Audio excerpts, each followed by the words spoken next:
What's good, YouTube? It is your boy Big Cool coming to you from Colossal Sports TV, and I am back with another video. This is a recap of what we just witnessed a few minutes ago.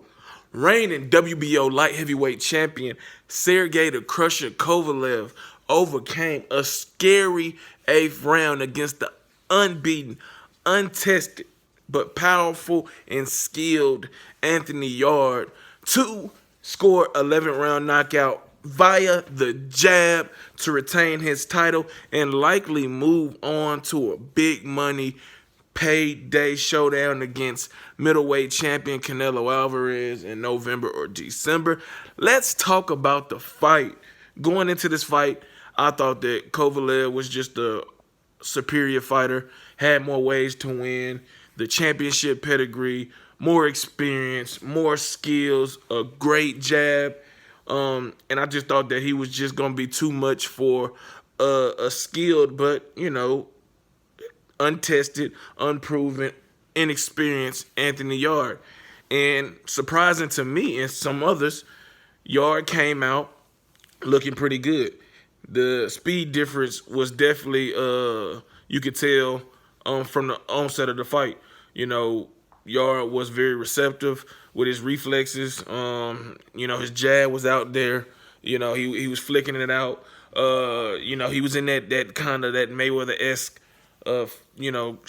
shoulder roll stance, which kind of nullified some of his offense. But he came out with the lead check hook, landing that at will. Didn't really bother Kovalev too much in the first 4 rounds, but it was pretty much, you could say he won 1 or 2 rounds out of that first 4. But Kovalev started to pull away once he started to get that jab pumping. Yarde was on the center line. He wouldn't take his head off the center line, wouldn't bob and weave. He wasn't really doing anything defensively. And I knew that his lack of foot movement would be vital to his downfall. And in those rounds 5, 6, and 7, it was true. He wasn't able to move his feet, get himself out of harm's way. And that jab, like everybody knows with Kovalev, is just as powerful as his right hand that he's knocked out so many fighters out with in the past. But come the 8th round, Yarde started going to the body, and we all know that Kovalev cannot take it to the body. And once he started laying those left hooks to the body, it was bad for Kovalev, who doesn't he doesn't have a good poker face when it comes to receiving body shots, kind of like Keith Thurman. As soon as you hit him with a good one, he gonna grimace, he gonna crunch over, he gonna bring that left hand down, that right hand down to protect his midsection. And Yarde just kept teeing off. Then he took it up top, hurt him with a left hook, hurt him with a right hand, and was going for the kill.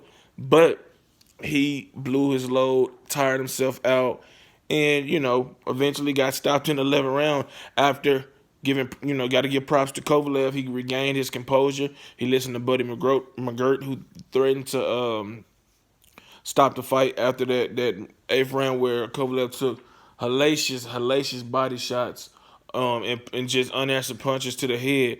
And you got to be mindful that Buddy McGirt was the trainer of Maximum Dadashev, who unfortunately passed away last month. So, of course, he's going to have a quicker trigger than normal when he sees his fighter taking unanswered punches from a big puncher like Yarde. But Kovalev regained his composure, got back on that jab, started throwing 3-4 punch combinations. He was lighting a clearly exhausted Yarde up, and 11th round came.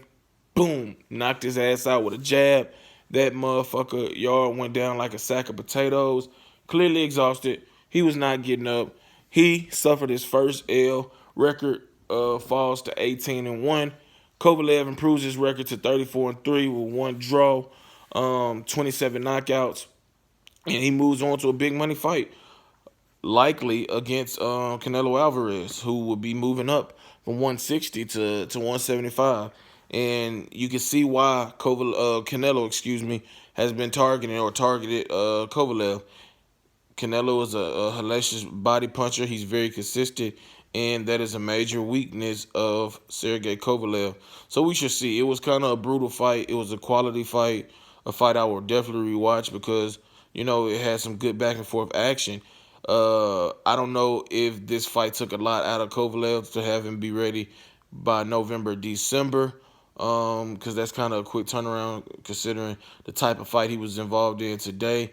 But we gonna see, because 3kingsboxing.com, we've been reporting on this all along that deal is in place for Canelo Alvarez to take on Sergey Kovalev for the WBO light heavyweight title. But we should see how Kovalev feels, and is he gonna be in the mood to start another training camp around the holidays?